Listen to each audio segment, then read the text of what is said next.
Go. All right, with that, I will call this meeting to order. This is the February meeting for the Town of Lodi, our regular meeting. If we could, let's please start with the Pledge of Allegiance, after which I will take a roll call. Give me just one moment to get to the flag.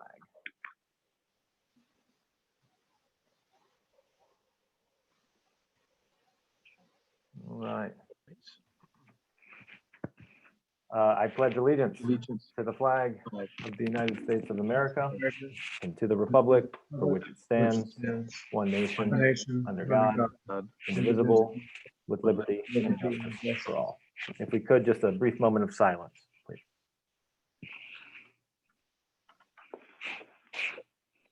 Thank you. With Connie absent, Frank, would you say it's inappropriate if I took the lead on this, or should I assign somebody else? It's really up to you, depending on whether you feel you've got the are going to be able to handle the note taking and running the meeting as well. So for the notes, I'll just do a little, not quite shorthand, but I'll hit the big picture, and what Connie always does anyway is she just records the meeting and then transcribes it from there. So Kyle, if I can just point out that there's an awful lot of case law and what have you out there as to what is required in a meeting like this. And all that's really required in terms of notes is you have to note when the meeting was called to order, who was present. In other words, which members of the board are present, and that you've got a quorum. And then the only thing that really has to be recorded is the actual business conducted. We don't need to write down what people said or what people's opinions are, but the actual business, the things that were brought forward and voted on. And then, for example, if there's an executive session, you have to know when and who made the motion for each thing, and what the vote was, not necessarily who all voted what, but just what the vote was. And then the same thing with the adjournment.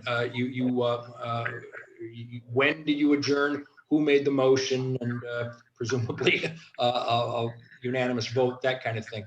So those are the only things that are required in the notes. Okay, great. Then that won't be too hard here.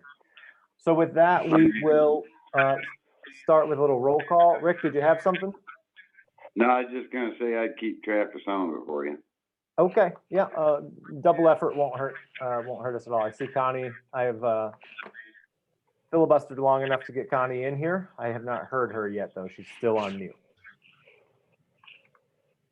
So I'll give her just a few seconds to get in here.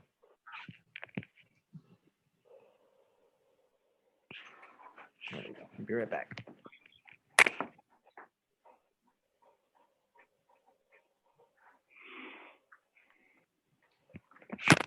Oh, hey, I see Ryan joining us tonight. Hi, Ryan. I'm very muted, Ryan. Okay, not hearing Connie yet, so we will start with a roll call. I'll start with myself. Supervisor Barnhart is present. Deputy Supervisor Latini. Present. Councilman Batman. Here. Councilman Thomas. Here. Councilman Sibley is not present. Connie Rospa is here. Frank Fisher is here. And we have a quorum to proceed. Yeah, it is a little hard actually trying to do all these things at once. Okay, at this point, is there anybody from the public who would like to comment or have the privilege of the floor? Only a few of us here tonight, and I don't see anybody stepping up. Very well. I'm getting a phone call. I have to assume this is Connie. Pardon me. Hello? I can't. You're muted.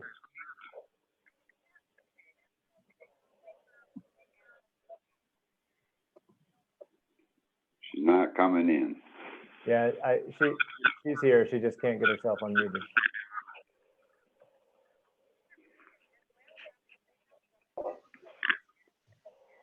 Okay, it's telling me that you're unmuted or that you're muted.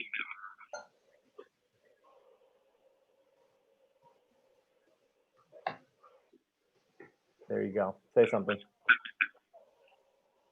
Yeah, I don't hear you on the computer though. I see that you're unmuted though. You can hear us, Connie?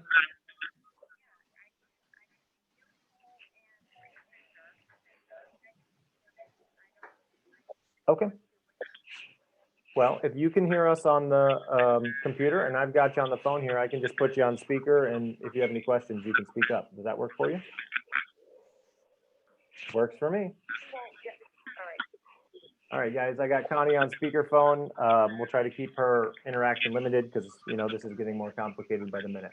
Connie, I have taken the roll, and everyone is present with the exception of Trevor Sibley. We have a quorum, and Frank Fisher and Rick Jaycott are here as well as representatives of the town. And we have passed by the public comment period with no members of the public wishing to speak. With that, I will move to approve tonight's agenda. Is there a second? Second. I have a second from Mr. Latini, I believe.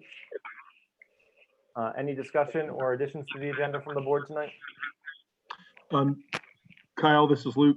Just with Ryan on, it'd be great if he could just give us a little bit of a background as to what our roughly $30,000 statement of work per our last request for proposal covers, and what the new ask from TG Miller covers on behalf of the FEMA work.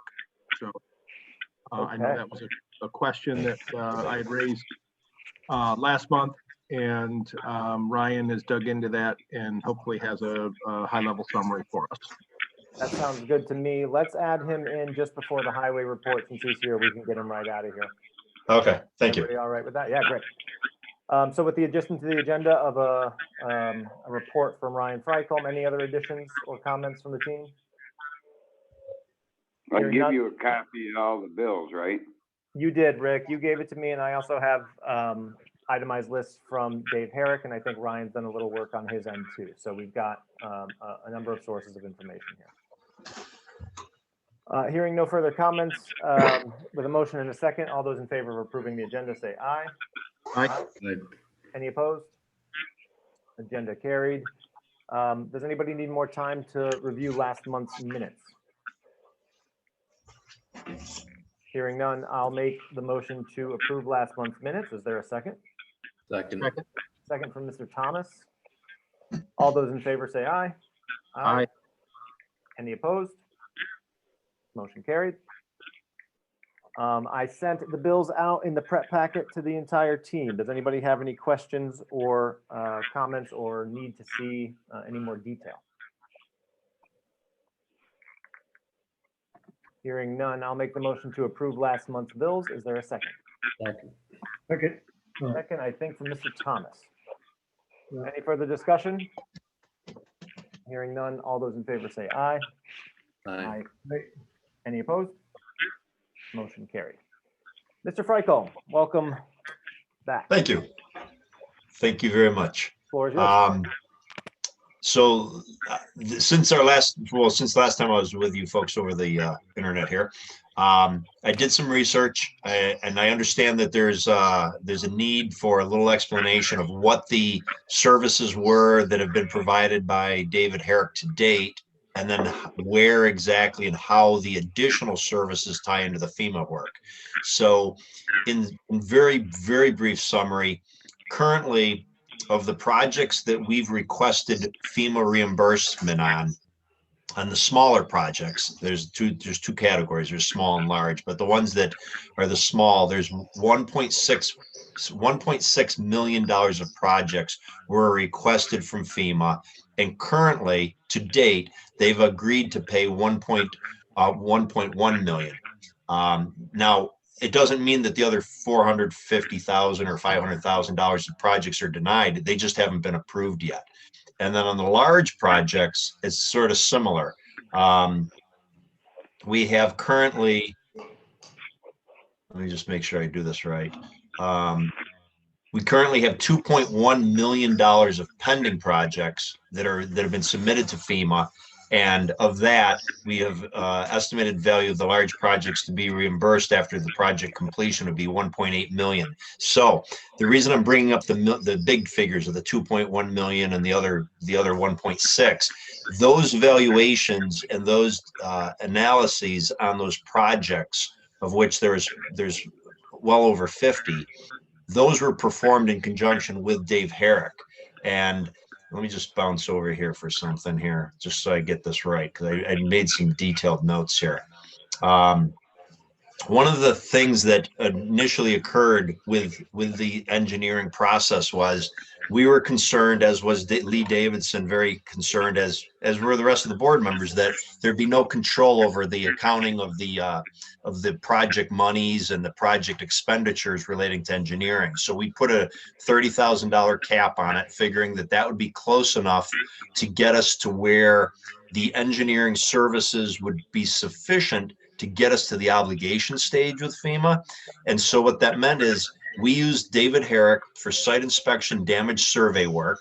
What that meant is we'd go out to Wilkins Road ahead of time with David, walk through the project, explain what FEMA would pay for, what they wouldn't pay for. And Dave had ideas of how maybe he was going to word something. We would assist him with the semantics so that then when we came back with FEMA, we had a kind of a well-oiled machine. So Dave would be able to explain in engineering terms how the damages were, or what the damages were, in conjunction with our approach of saying to FEMA, this is what we are expecting in the way of a damage report. We then were able to have FEMA incorporate that joint language into their site inspection report, and then using that site inspection report that we all agreed on, that we sort of formulated before FEMA's arrival, David and I went back and we did a lot of cost analysis, and that cost analysis was composed of both RS means, New York State Department of Transportation weighted averages, along with some historical cost data that David had from his work in Ithaca and Tompkins County. We used that to create cost estimates. Those cost estimates were the basis of the $1.6 million of requested funds that we have now gotten FEMA to. Well, they're in the full process. So 1.1 million has been accepted. 1.6, I'm rounding numbers, is the actual request. And there's several, as I mentioned earlier, that have not yet been approved. Just because they haven't been approved doesn't mean that they're going to be denied. They're just in the process of either EHP, which is Environmental Historical Preservation Review. So to give an example, Cat Elbow has lots of issues. When I say issues, environmental issues. You've got clay, you've got geotechnical issues, you've got who knows what level of invertebrate impact would, or negative invertebrate impact may occur if the construction isn't handled right. There's hydrology issues. There's all the watershed issues that FEMA has to review before they authorize that project.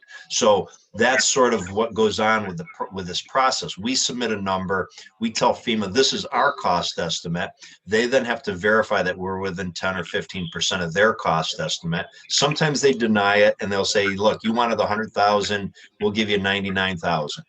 That's the way it works.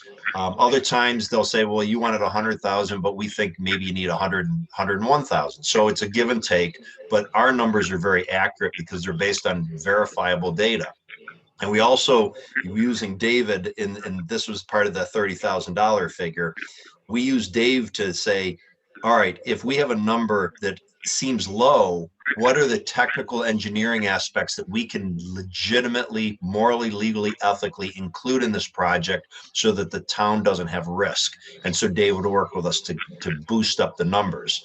The other thing too is the preliminary damage assessments and the preliminary estimation of cost would be worthless if we didn't anticipate what the hydrology, or what's called H&H, hydraulic and hydrology analysis components were. So to give an example, we've got the Center Road project. I call it Center Road. It's actually Lodi Center Road, south of Wilkins, but before Seneca. There's a culvert there. In order to put that project together properly, Dave worked with us very closely and created a simple H&H study to say what would be the proper size of the culvert that we should request from FEMA so that you can then incorporate that into the project. Because if we request a culvert that doesn't meet proper sizing guidelines, so let's say it was a 24-inch culvert, and by rule of thumb, we just decided it needs to be a 36-inch culvert. Well, when Rick Jaycock goes out and gets a permit, the DEC is going to say, well, the 36 doesn't work. You should have had a 48. But at that point, because we obligated the project at the 36-inch culvert, you folks would take it on the chin. And we didn't want that to happen. So we had Dave do the preliminary studies to say what would be the proper size culvert. I can argue in the process, this is the proper culvert size. This is the culvert that FEMA needs to approve. And that was again, working with David, using his skill sets, we were able to incorporate that data and get the proper obligation dollar amount based upon a 48-inch culvert, not a 36-inch random guess culvert. So right now, as I was mentioning, you've got $1.1 million in total small project obligations. He also assisted in that, and this is all in that 30, actually, let's see here. He had a $30,000 budget, and as of February 8th, he'd spent $26,000. Of the $26,000, a lot of it was on the small projects, but there's also some very sizable, I would call them expenditures relating to Cat Elbow, because Cat Elbow on that project alone, the FEMA folks were less than generous with their understanding of the complexity of that project. So David actually put together a project, kind of it's more than a schematic, but it's not a full-blown design. He drew up what was there in existence prior to the flood. We then took that plan, we costed it out with New York State DOT numbers, FEMA balked. We then took it to Sessler up in Waterloo. They were gracious enough to actually go out on site, visit us, and give us a solid number of what it would cost them to put the numbers together or put that project back together as was drawn initially. Because again, everything's based upon what did you have there beforehand.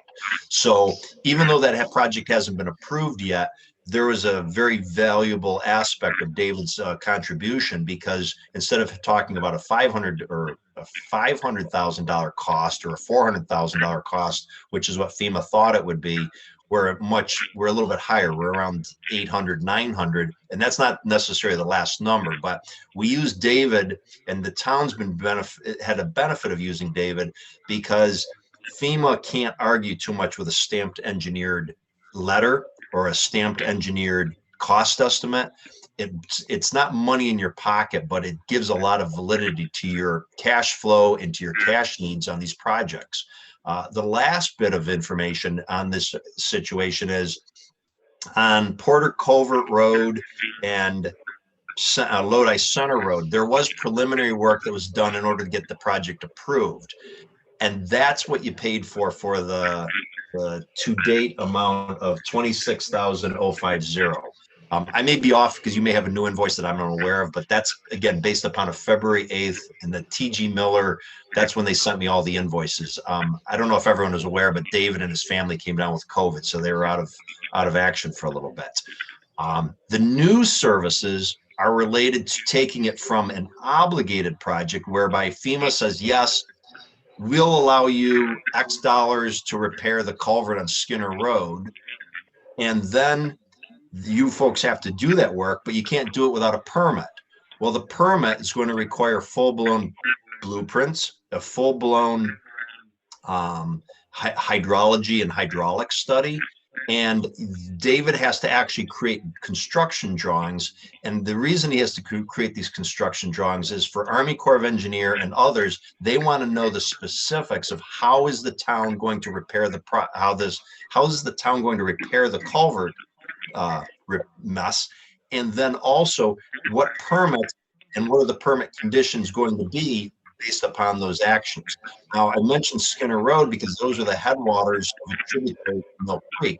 You have many aspects of environmental concern in the permit process. An Army Corps of Engineer, I believe, will be involved. In fact, David's reached out to them, and there's a letter. I don't know if Rick opened your email today, but next week I'll be picking up from you for the signature. But it's basically saying that your you're applying for this permit, and that's what David's doing. And I got One, three of them. you got 3 of them. Okay, good. Yeah, because you got Porter Covert Road, you got the Skinner I don't Road. know, Skinner Road, and then 224. Lodi That's right, Lodi Center. So those 3 projects are underway right now, and that's just part of the process. Now, one thing I want to let everyone know, I mentioned earlier, there's like $2 million in large projects. On the large projects and on the small projects, for the projects that have been obligated, David's funds, David Herrick's invoices to you, anytime we could, we incorporated those costs into the request from FEMA. So although you've paid out $30,000 to David, a lot of that money is already being brought back to you by the FEMA obligation, because they're acknowledging, yes, maybe you spent $500 on engineering analysis. Well, we said costs spent to date $500. We included that in the request for funding, so you're going to get that money back.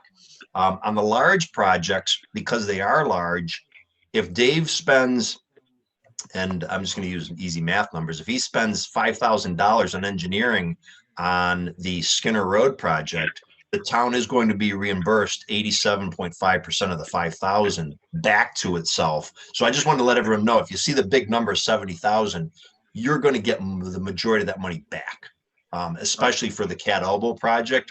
And on the other project, where I think the dollar amount wasn't quite as high, he's got the Skinner Road project, and I think there's like 30 or 35,000 in that phase 2. It's actually, I take that back. It was 30. Amendment number 2 is 43,000.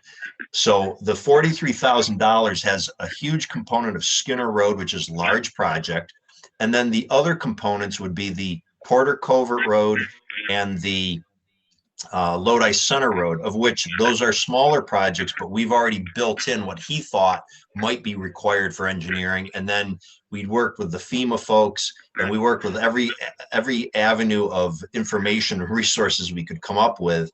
And we know that David will not, you're covered as far as those expenses. So I just want to assure everyone, I can say that it's one of the few times I can say very matter of fact, you're covered. But so David's services going forward are final blueprints for bid purposes, full-blown hydraulic and hydrology studies that will allow for the permits process to proceed with New York State DEC and Army Corps of Engineers, and then the actual design slash, when I say design, maybe more like the bid package development. So the notification to bidders, anything that Rick needs that isn't already in existence for those projects to be properly bid per federal standards and per the federal procurement guidelines. David's available and involved in the process of developing those documents. But I've been speaking a lot, so you all have questions. Go ahead and shoot them at me. I just wanted to say thank you for that detailed summary. For me, it puts really into perspective and frames what TG Miller has provided for the roughly 30K in support of the FEMA challenge, if you will. And now I have complete understanding. I appreciate the invoices that were consolidated, so we have transparency and visibility. With that, understand fully the new expenses that will be projected for the remainder of the small and large projects. So Ryan, great analysis. Thank you. All right. Anyone else? Yes, this is Paul. Yes. I just wanted to second Luke's opinion. This was very helpful for me in just getting a much clearer understanding of what's going on, both with the engineer's expenses and just for me having a good idea, better idea about just what's happening. And I really appreciate the way you lay things out. So thank you. Well, thank you. Ryan, Yes, Rick. you want to tell Susan that I didn't get that spreadsheet we were talking about the other night? Oh, yeah, I will actually mention it to her because that's what I'm using right now. I'm using off her laptop. So yes. If I just didn't get it or what, but she's going to send it to me. And them other 3 sheets that I got from you or TG Miller to be signed, it said that you were gonna stop and pick them up, or you want me to just give them to Susan when she comes down for the meeting here? Well, you know what? Yeah, however it works out, whoever's there first, to pick them up, because I told David, if I get there before, I might go see David on Tuesday. We're trying to work out some details yet. So if I come down, I would give you the heads up the day ahead of time and just ask you to sign them. I'll grab them from you. I'll see if Ovid's got theirs, if Jeff McShane has his over there in the covert, and I'll grab whatever's signed and take them into David. And worst case, if it's end of the afternoon, I'll just take them, scan them, send them to David. But yeah, however it works out, Rick. I do plan to be out your way next week, because one of the things we want to do now that it's sort of coming towards spring is do a little bit of an assessment of where you're at with the dollars, so that the next time perhaps we're having this board meeting, I can give you a better detail of where you're at on a global basis of, okay, FEMA said you could have $1.1 million for small projects. This is where you're at.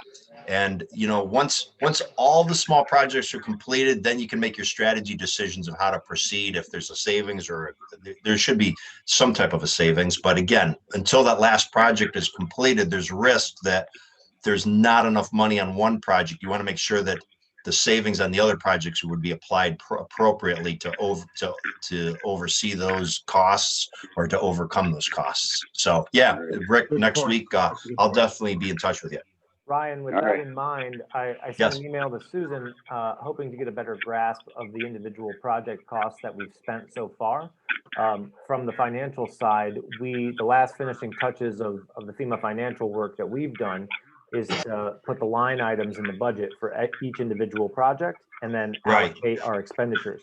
I went and reviewed Rick's paperwork, which to me was a little bit muddled for what I was asking for, because he has a lot of other components in there, such as labor and things like that. Right. That I'm not sure if we're already paying for out of our highway fund. So I could use a little bit of help cracking down and identifying the total project spends for each individual project. Well, okay, and you know what? And that's good that you bring that up, because that's the purpose for the visit next week. One of the things, because ultimately the best way and the best, easiest way to look at this, I'm opening up my my one spreadsheet really quick here.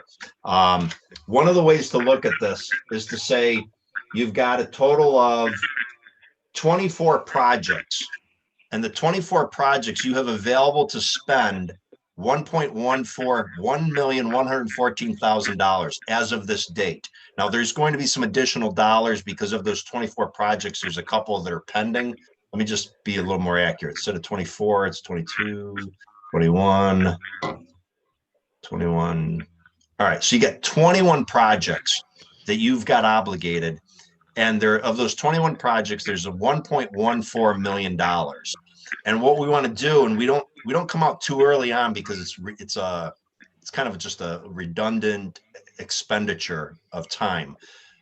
We'll try to put together where you're at with the projects, where Rick's at right now, and then give you like a baseline cost of of the 21 projects. This is where you're at on maybe 8 of them, but being mindful that until all the projects are completed, that baseline available funds of $1.14 million is kind of floating out there, if that makes sense. Mm-hmm. Because the $1.14 million actually is the cost to repair the 21 projects. And the allocations of the breakdown of costs within those projects could be off slightly. In fact, I know they're off, because some numbers, we had different FEMA reviewers. So sometimes the reviewer said, yes, we allow for 4% mobilization. Other times they said, no, you can only have 3%. Or sometimes they said, no, you can't have any of this money. So it was a give and take. So yes, next week when we're out, we'll start that project. And then what we can do is perhaps get you a draft and see if that kind of fits in the format. Because I know from my own experience right now, everyone wants to know, well, how much do we spend per project? Well, the best way to say it is you have a small project and you have $1.1 million available to spend. So let's see how much of the $1.1 million has been spent to date. And then you can kind of see what's left to spend and how to proceed from there. Yeah, we've got some Great. deductive reasoning to do, but we just, yeah, that sounds good. We'll catch up next week and we'll start cracking into it. Perfect. Anyone else have questions? We just got another 79,933.88 from the feds, and Como just seen a release of $34,427.94, which brings our total to date that we should have on hand is 1,700,000 or 1,000,000. 70,000? Yeah, $1,037.35.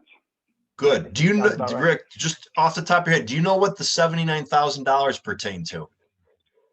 Well, I can tell you right here quick. Oh, yeah, if you could. I don't know what projects they went to, but there was 3 different figures. They sent $27,881, and they spent 66,639 and 45,000. Wow. I give Okay. you the 8 numbers, I think. Yeah. Okay, guys, let's, Rick, Rick, I'll catch up with you in the morning. Let's do it that way, just so your board meeting gets out at a decent hour tonight. sounds good. All right. Thanks, guys. Thank you very much, everyone. Thank you, I'm Ryan. gonna- We appreciate your All right. time. I'm timing out. Bye-bye. Rick, would you like to give us a highway report tonight? Yeah, we serviced some of the equipment up, finished the hangover up to the town hall, other than but caulking it in this spring. Other than that, that's all done. Hauled in some runner crush, rebuilt the rear mower on the tractor, so that's all ready to go. Starting to do the other mower there today. We started doing that. Had a small incident with the 06 during the storm, got sucked in. That bill, you guys had in the bill there anyway, but we did the work ourselves, fixing it all but the door, and then she give us some in-house, the 20 hours worth of in-house labor. So with the $500 deductible, you should be getting a check from Liberty Mutual for $4,643.14. She said it's in the mail. Okay. The overhang of Town Hall looks great, I'll say that. Very functional. Sorry, Rick, if I interrupted you. No, that's all right. Well, Anybody- it keeps a lot of the snow and the ice out of there, I guess. Oh, it's Water. doing great. It's been great. Anybody else have any questions for Rick? No, just nice to have that overhang, Rick. Oh, yes. Great. I'll move to accept the highway report. Is there a second? Second, Second from Mr. Batman. Any discussion? Hearing none. All those in favor say aye. Aye. Any opposed? Report accepted. Thank you, Rick. You're welcome. Connie, do you want to give a clerk's report tonight? First, I would like to apologize for my tardiness and thank Supervisor for handing me a lifeline branch out there, and apologize personally to Rick Daycott for ripping your head off. Thank you for checking in on me. We will start with Register of Vital Statistics. We've had 1 birth, and it was our first birth of the new year for Mr. Wagner. 1 death, 1 marriage. Remittance to the Department of Health, $22.50. To Ags and Markets, the low value of $10. To Town Supervisor, $144.50. We do not have a justice report or monies remitted, as court is not currently in session. Upcoming training for Register of Vital Statistics is for acknowledgement of paternity on birth certificates. I will be starting that soon. Next would be Town Clerk's report, and the only thing that I could report on that and changes is in this issue of Towns and Topics, town clerks have changed the legislation and the timing of that word, permissive referendum. So that's what I will be working on from the clerk's office. And lastly, for tax collection, For the first time ever, we have been able to pay off the supervisor 100% in the first 30 days, remitting to town supervisor the value of $1,017,767, 100% payment of tax levy, and 50% of the payment of the value of $500,000 to Seneca County, leaving a small balance of a little over $500,000.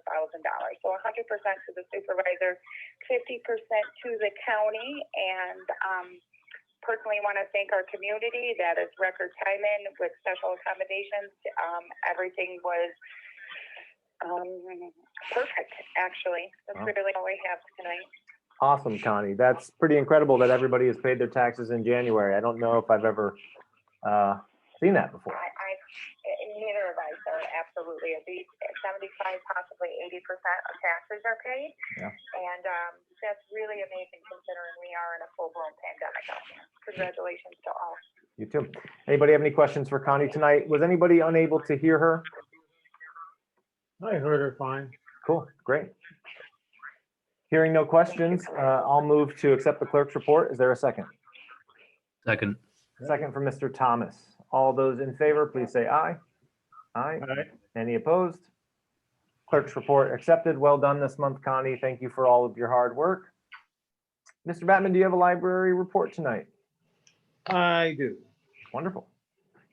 And I'll try to be quick about this because it's basically getting through the winter, you know, and I mean, there's still a lot of very interesting things going on, but there's still the same things that have been going on.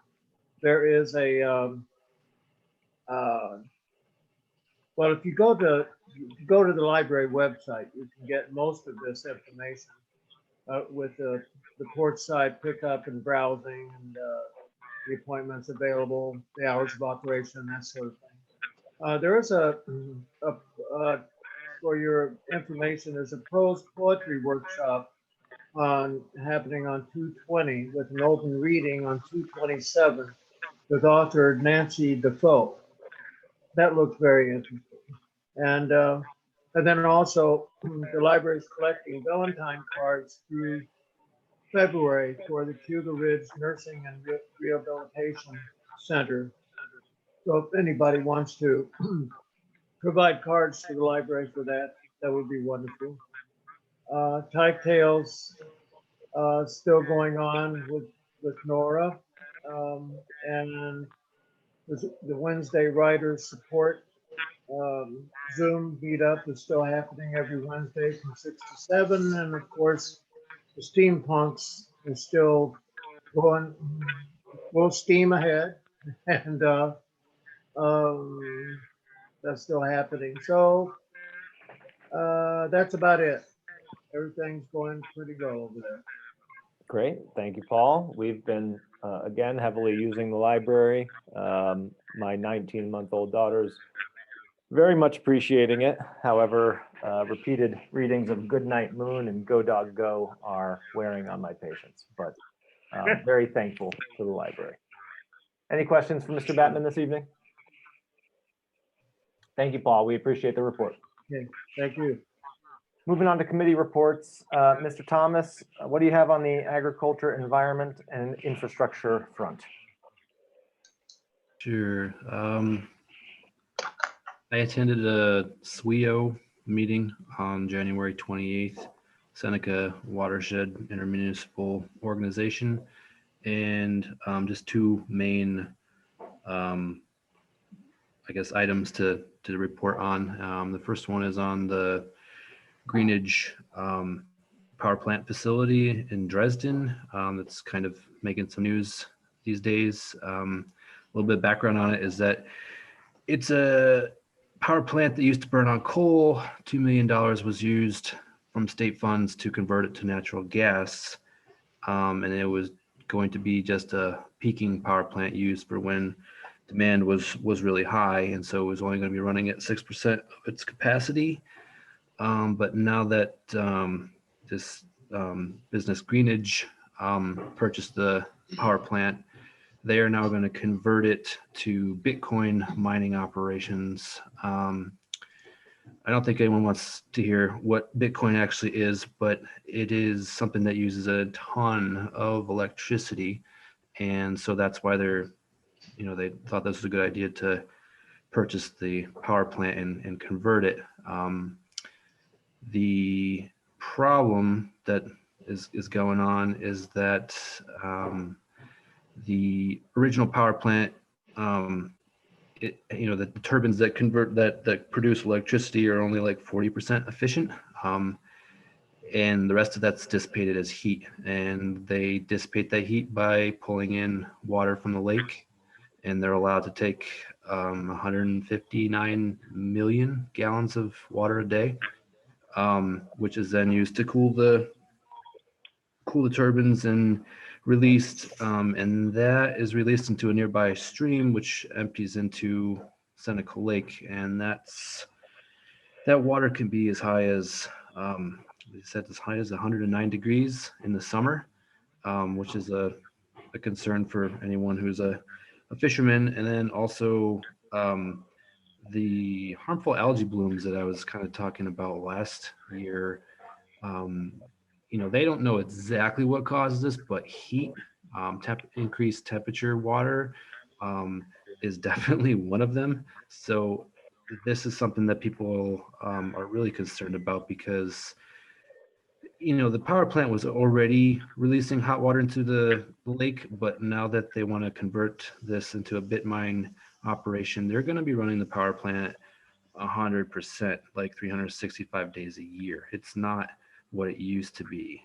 And so that's 159 million gallons a day, 365 days a year, which is quite different from what the power plant was originally permitted for by the DEC. And so there's a big kind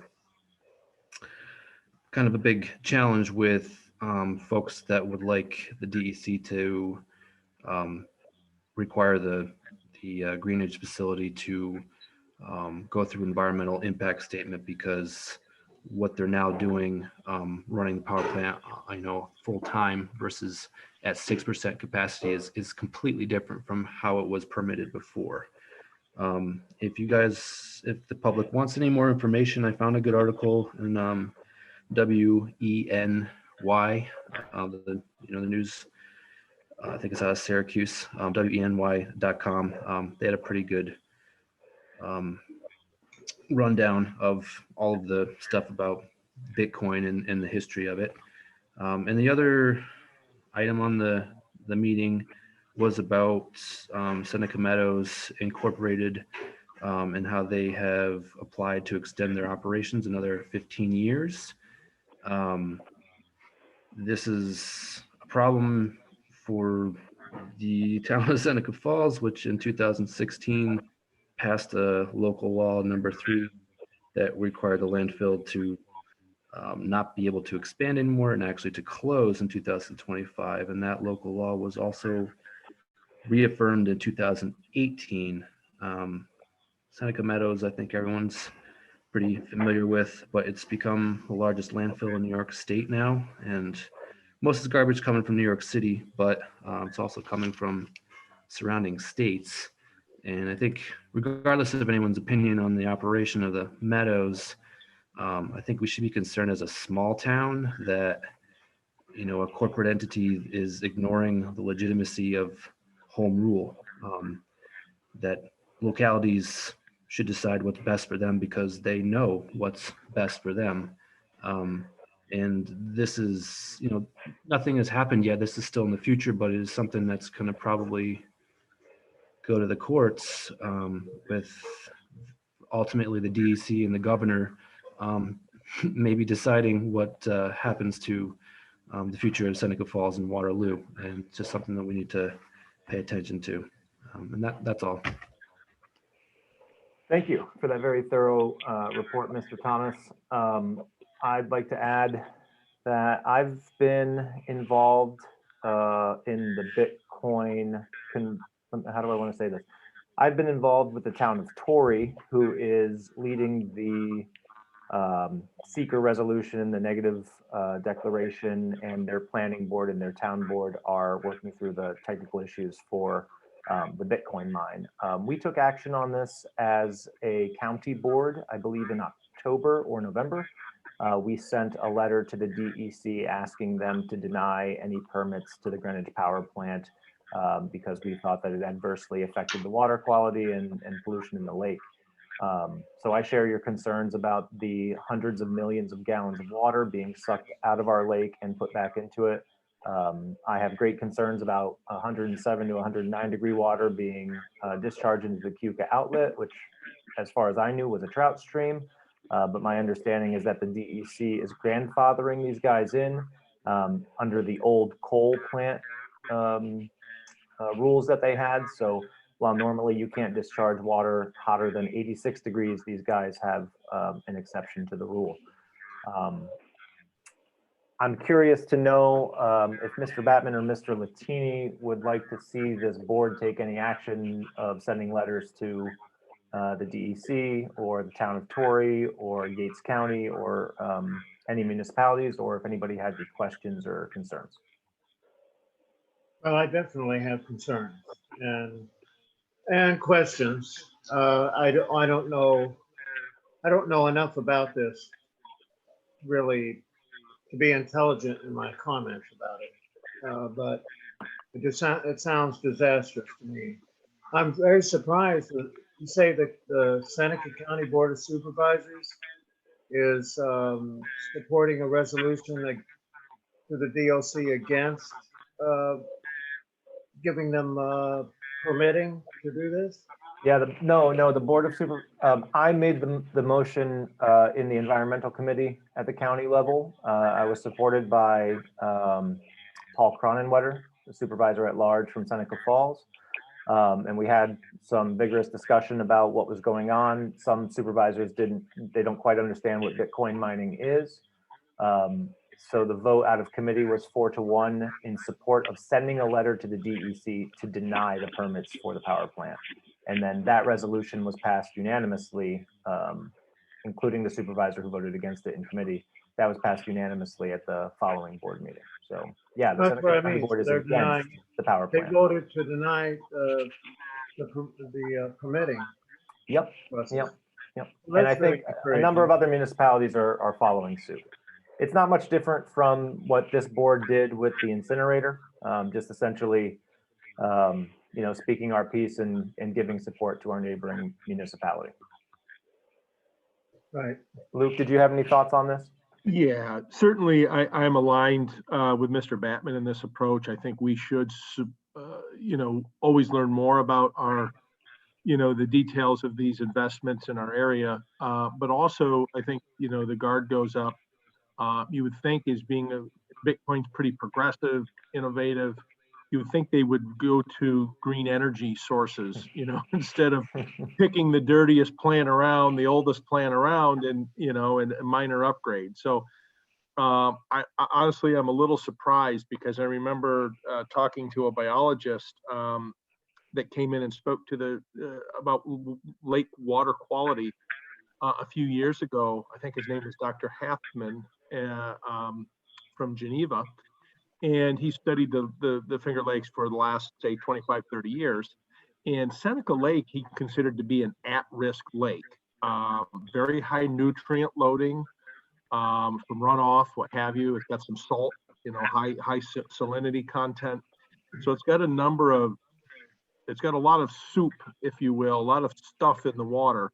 And in his point, I remember very clearly was, the only reason why it really doesn't turn eutrophic, kind of like that green lake in Syracuse, when you fly into Syracuse and in the middle of summer, you see that Onondaga is just pea green, you can't really swim in it, can't use it. The only thing that was helping Seneca Lake was its depth, meaning light didn't penetrate, so you don't have that phototrophic response, and its temperature. Because of its depth, the surface area, it remained very cool.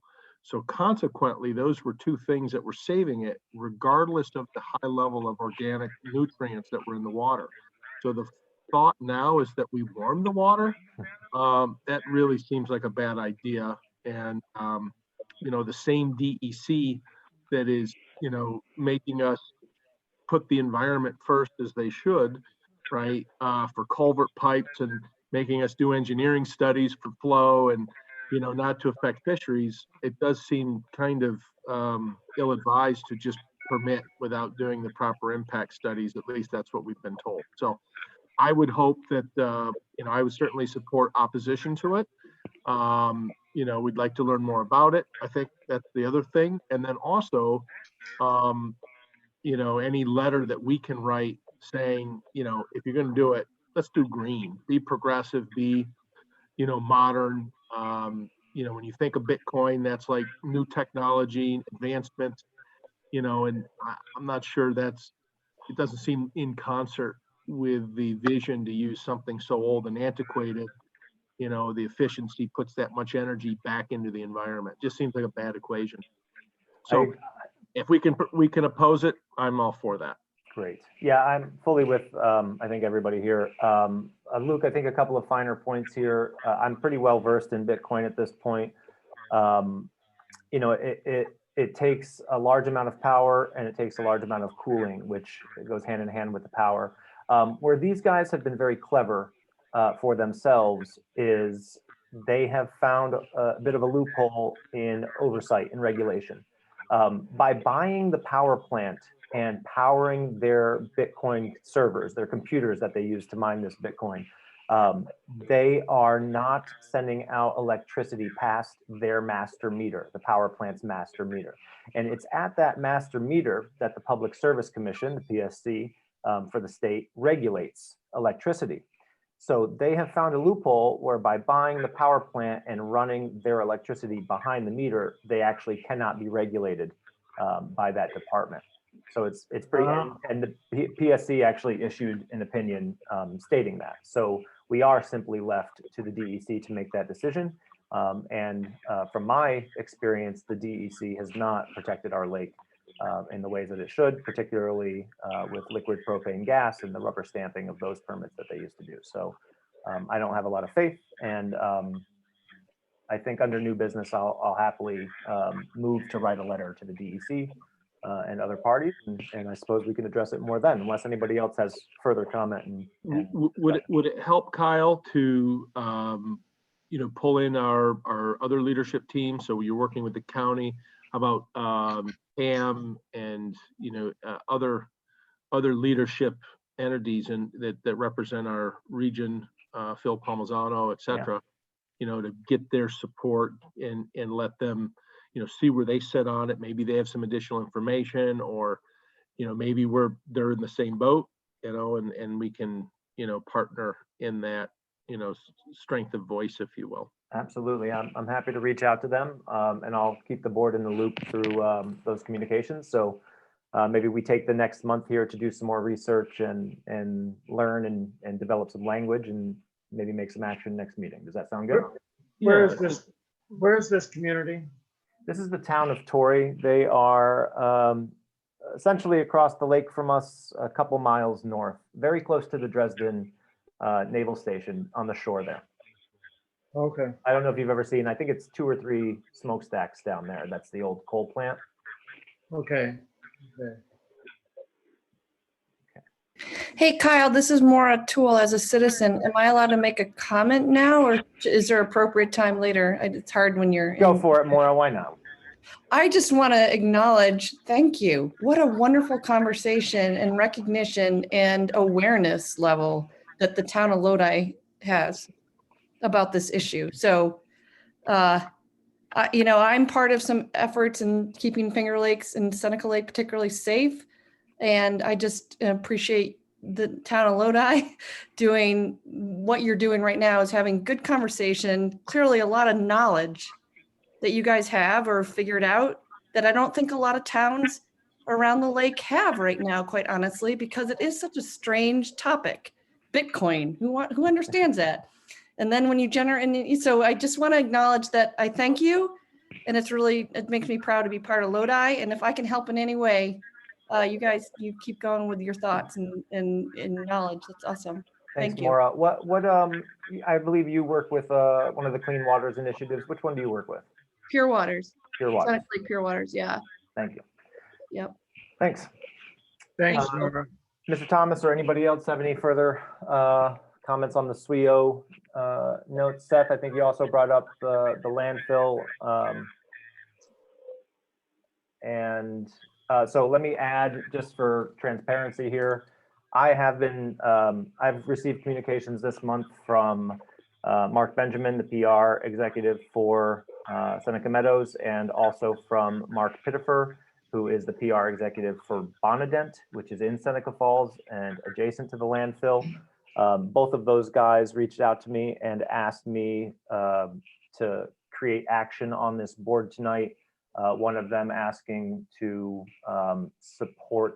make a motion of support for Seneca Falls and their local law and their right to home rule, and the other asking to not bring any motions in front of this board tonight. And I sort of deflected with both because I defer to the knowledge of this board, but I just wanted to say it for transparency that multiple entities have reached out to try to get us to take a stand on the landfill.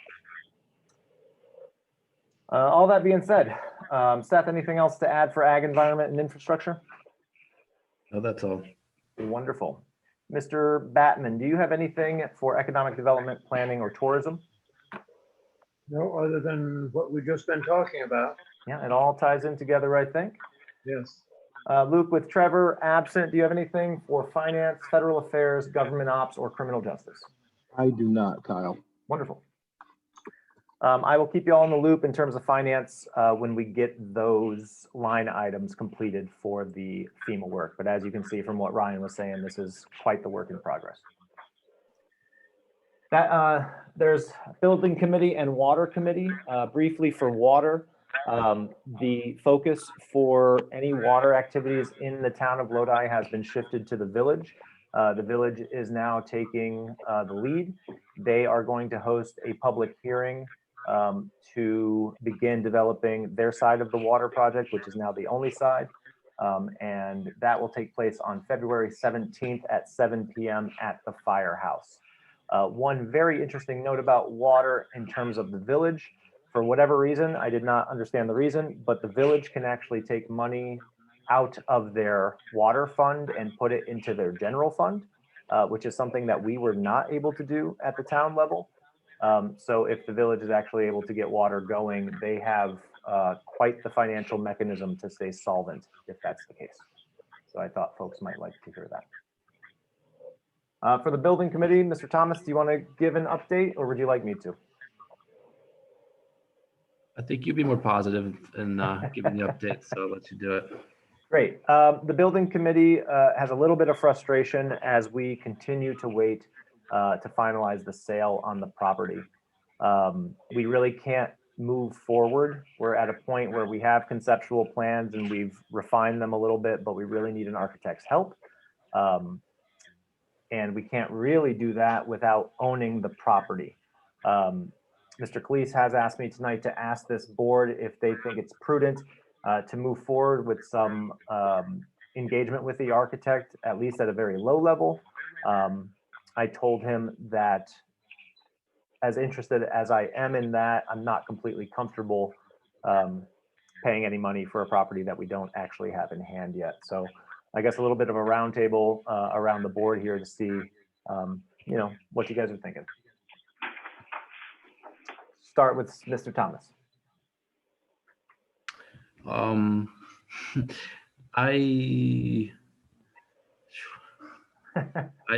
mean, I'm half and half on that one. I mean, I've been working with Art and really would like to see something move forward, but also being a new member on the town board, I'm hesitant to commit town money to something that I may not be able to, you know, have something to show for it if something doesn't happen and we don't actually purchase a property and we do something with the architecture firm. So I still feel kind of cautious about doing that. So yeah, okay. I'll add that I did reach out to Frank Fisher's office today as he's handling all the legal side of the purchase. And the estimation is that we're still about 4 to 6 weeks out What we are waiting on is to finalize the survey, the boundary lines, the survey boundary lines, and we are still waiting on state Supreme Court sign off as far as I know, or at least we haven't heard about that. Kyle, if I can I interject? Please. Just that may be a longer timeline than will be necessary, because we do have this November topographical map here that may be adequate for the purpose of using as a survey here. And if that's the case, and you know, the only other thing that we would be waiting for is approval by the Supreme Court. Counsel for the church is saying that they expect that very soon, but then they were saying that a couple of weeks ago too. So Yeah. nonetheless, I would not think that it should be a difficult thing in these days when the courts are doing what they're doing. I can't estimate how long a judge will take to do something that you might think is routine, but I'm hopeful that we can maybe do better than the 4 to 6 weeks. We'll certainly do our best. Thank you, Frank. I have just been shell shocked from being scolded for repeating the word soon so much lately. So just trying to put some dates and some timelines on things. That's why I say, when they say they expect this soon, that's all I can tell you is that that's what they're telling me. And I understand. I don't think that they're kidding me. I think that they're hopeful and expect that the judge would be giving them this shortly or soon. Art Khalees's ears are either smoking or he's laughing over there. I don't know which one. Mr. Batman or Mr. Latini, did you have thoughts on where we stand right now? I would just say, you know, let's hold tight. It's one of those things where if we move forward, it'll be 1.5 years. And if we say we're going to hold tight, it'll be 3 weeks. So I just think, you know, it's winter, it's slow. I think we just should give them time before we commit any additional dollars. We've committed, you know, X number of dollars for that small lot, double lot in the village, and I think people are sensitive to that. So my recommendation is to hold tight and wait for the courts to approve the process. Mr. Batman, any further thoughts? I also think we should hold tight, but I have an additional question. I don't understand with the new town hall floor plan. Are there any elevations as far as how this is all going to work and tie into the existing building? No, Paul. So, we've been sort of going over what our budget can be. So we've moved away from our former plan that was a little bit larger of a footprint, and now we are moving towards a plan that's significantly smaller. So we're going to continue to hone in on that. I think our aim is 2,000 square feet, and I think our most recent floor plan was like 2,100 or something like that. So we're still looking for ways to shave, but we've really gotten ourselves into the position where, as a group of amateur architects, we can't really move the floor plan forward because we're not, detailed researched with codes and things like that. We don't know ins and outs. So we sort of need the architect's help at this point. We're in a little bit of a bottleneck, if you will. Yeah, the roof lines are going to be a little problematic with this new design. Fully expected problems every step of the way. But maybe let's address that at our next building committee meeting as we continue to workshop our floor plan and our elevations and whatnot. Does that sound good, Paul? Okay. Great. So I think the consensus. I appreciate the work that you guys put into this. Let me just, before I stop by just being negative about this. The ideas are good. I like the way things look on paper, and I understand the committee has done a lot of work in order to be able to come up with this new design. I can imagine those work sessions trying to figure out how to make all this happen wasn't easy. So I appreciate that, and we'll figure things out. Thank you, Paul. And my apologies to Art Khalees tonight, who I know is listening and will properly scold me at a later date. Anything else on building committee? Seth, did I miss anything? I think that's all for now. Great. I don't have any town supervisor and county board report remarks tonight. We did not meet this week. The meeting was canceled. So we are on to committee meetings in 12 days. The only piece of news that I have that would be related is I have been named to the vacancy committee, which replaces people in the county. So that'll be fun. On to old business. Is there any old business for this board tonight? Does anybody have anything that we need to bring back up? I don't hear anything, so we'll move on to new business. The first piece of new business I have, which was sent to you in your meeting prep packet, is a resolution for highway hourly pay in 2021. I don't know who stuck it in my mailbox, but I think that this is just the follow-up to our pay rates from our January organizational meeting. Does anybody need more time with it, or do they need, let me actually do this. Let me make the motion to introduce the resolution for highway hourly pay in 2021. Is there a second? Second. Second for Mr. Batman. And this is just highlighting our 4 full-time employees and what we will pay our part-time laborers and part-time MEOs. Does anybody need more time with this or have any questions or comments? I don't have any questions. Right on. Hearing none, all those in favor say aye. Aye. Right. Any opposed? Motion carried. We do have these items up for discussion tonight. We have discussed the Greenwich Power Plant as part of our Ag Environment and Infrastructure Committee report. So I don't think that we need to address that further here in new business. I think we agreed to take a month to research and come back better informed. So the next item that I have for new business is for planning board action items.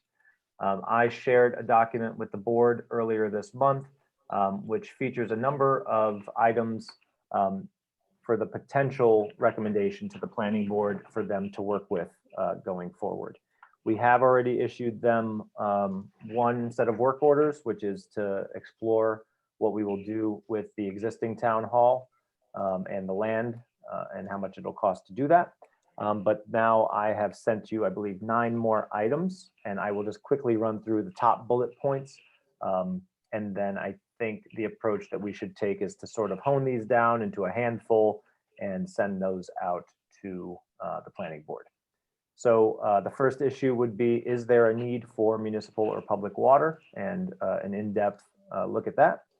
The second issue being the proposed use for the former Masonic Temple, the existing town hall, which we have already given them the order to do. The third is for the proposed use of the town-owned vacant lot at the corner of Church and Washington Streets. The next issue would be proposed future uses and or needs for the new town hall building and site. For example, is there a need for expansion in X number of years, or is there opportunity for growth with public and private partnerships, etc.? The next issue is historical markers. The county historian has informed me that we do not have any historical markers in Lodi, yet we do have plenty of history. The next issue could be ideas for economic development, if we should focus on the 414 corridor, the village, or the lakefront, and what services may be needed to promote responsible development in those places. The next issue is a local waterfront revitalization project. This is something that our neighbors to the south in Hector have undertaken, so we have a little bit of local knowledge that we could lean on if that was something that we wanted to pursue. The 8th issue is updating of the comprehensive plan, which is self-explanatory. And the last issue is housing stock, identifying houses that are in disrepair and potentially creating new housing tracts inside the town and the village. So the planning board currently has 1 item to work on, which is our town hall. Of course, I would like a very active planning board giving advice to this board. So I guess with that, I'd like to open the floor a little bit and say, did any of these issues strike anybody as an issue that we should imminently address? Well, they're all important. So, I don't know. Go I ahead, said Paul. they're What did you say? They're all important, so.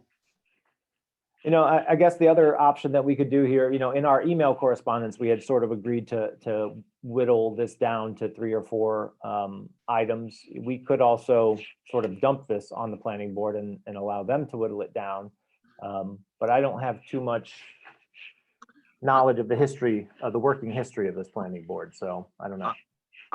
I think it'd be good to, rank them, Okay, in order of priority. Obviously New Town Hall is the top, at least for me. And then concurrent with that is what are we doing with the old Masonic Temple building and then also the vacant lot? They're probably 3 distinct separate projects. All 3 have a lot of visibility, all have, some potential impact. And it would be, I think, a good opportunity for the planning board to, to leverage and execute and in partnership with the board. So I think that would be a good start. And then you use those things to build momentum into more complex social and community-based issues. great. I also created a list of 3. I identified the vacant lot, the current Masonic, the former Masonic Temple, current town hall, and whether or not we need water. So it does appear that, there's a commonality there. Seth or Paul, would you like to share maybe your top 3? Yeah, my top 3 are the ones I guess proposed in the resolution from last month. So kind of same thing as what Luke was saying. And I guess after reading your list, I think they are all great ideas, but the planning board has just been so inactive as of late, so that starting at some things that they can just like really focus their attention on to begin with seems like a good start for me, and then maybe they can go on to some of the other projects, but I think baby steps are a good way to start off. Great. So to be clear, your list of 3 was the same as Luke's, right? Yeah. Okay. Paul, did 3 items jump out to you? Well, the 3 that we're talking about here, I kind of would work those together as 2 items and put water as the 3rd item. Okay. So Paul and I a little bit aligned, Luke and Seth a little bit aligned. So it's very clear that the old town hall and the vacant lot certainly need to be addressed more imminently than anything else. And then I would say, so maybe let's amend this a little bit to say, the vacant lot and the old town hall need to be imminently addressed, and then the future of the new town hall and the potential for water should be sort of the long-term action items. Would anybody disagree with giving the planning board those 4 items? I think along with that, there's also the updating the comprehensive plan, which I don't know exactly. I mean, that's something that should be on the agenda for them every meeting, really, to try to figure out what to do with that, because we need to do something. We don't have a plan really at this point. We just that comes to the fore when we think about that 50 acres, and we're down south end of town and talking about what to do with that, and realizing there's no established direction in the town for dealing with a project like that, and we should have something. That's right. I agree with that. When I've spoken to planning board members, that is the one thing that they have each mentioned, that they all sort of know that we're due for a pretty major comprehensive plan update. So I think that is on their agenda. I have been notified by Bud Wagner that he would not like to be reappointed to his position as a planning board member, so we will have a vacancy in May. With that, we also have a vacancy to the county planning board. Each municipality sends a member of the planning board to the county planning board, and Bud Wagner was our representative. So this board will have to take action to appoint a new planning board member. And we should list an advertisement for the planning board. I know Connie is not responsive. She's told me that she can hear us. We cannot hear her, but if you are listening, Connie, we need to issue that ad for a planning board position. We can chat about that later this week or early next week. And I would like to have a conversation, and maybe this is something, I don't know, I think there should be a town board member going to each one of the planning board meetings. Yeah, I think I'm pretty sure Frank will probably be able to pitch in on this. I'm not sure. We can't assign a board member to be a planning board member, but we can name a No, liaison. not as Is a that right, member. Frank? As a liaison, that person. You're right. There's nothing that says that a board member can't cannot be there. But as far as appointing someone, the planning board, I believe you'd find it does not contain a member who's a member of the town board. That's correct. Great. So I think as part of economic development, planning and tourism, and Paul being the chair of that committee, Paul, would you be interested or willing to play that liaison, or should we think about it for a little bit? Well, I want to explore it. I'm Okay. interested in exploring it. Great. I have to see what is involved with that to, well, I need to explore it, need to talk to you a little more about it. Sounds good. Any more? So I think if we're all comfortable, we can pass along. Do you guys want to make movement on this, or is this just sort of an informal recommendation? Anybody have an opinion on that? Can't we just leave it informal? I don't know. Do you need to formalize it or not? I don't know. So I think, go ahead, Luke, if you're going to pitch in there. I was just going to say, do they meet virtually, or is it in I person? don't know. I don't know. I doubt they are meeting virtually. I invited, on your recommendation, I invited Dave Ahouse to the building committee as the chair of the planning board. He has not attended 2 virtual meetings that we've had since I've invited him. And he has indicated to me that he has some technology issues that prevent him from doing so. So I would doubt that they are meeting virtually. Okay. I would guess that it's in person. I'll follow up with David to find out. That way we can assign a board member to show up. Great. Any other questions or comments about the planning board? Otherwise, we'll just take the next few weeks to tighten this up and send this along with our liaison. Kyle, could I ask a question? Sure, why not? Who are the other board members?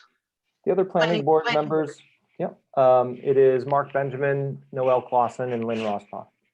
Thank you. You're welcome. Okay, I'll find out when they meet and we will move from there. The last item of new business is another discussion item.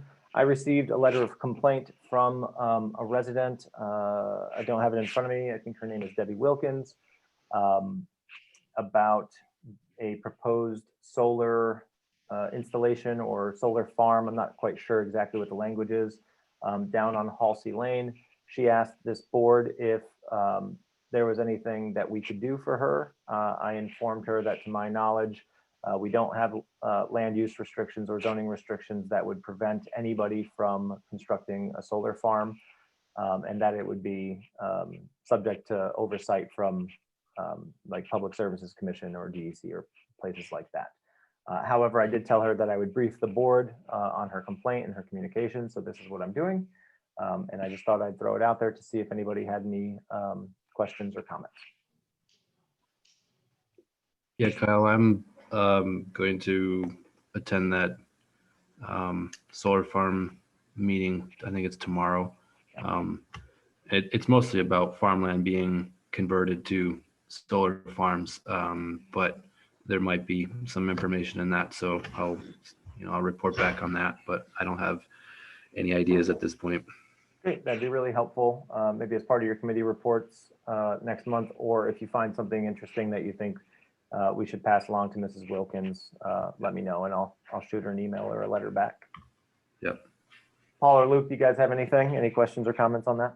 No, and that was based on, I guess the only comment would be that's based on the email we received. It said it's 40 acres of solar farm that's going in. That's what she said in the email, and then she did follow up with a letter, but I don't have details beyond the email or the letter. And do you know if she'd reached out to the landowner that's proposing this No, I don't. to raise her concern? Okay. I do not. And Seth, where is the meeting? And is it in specific relation to this installation?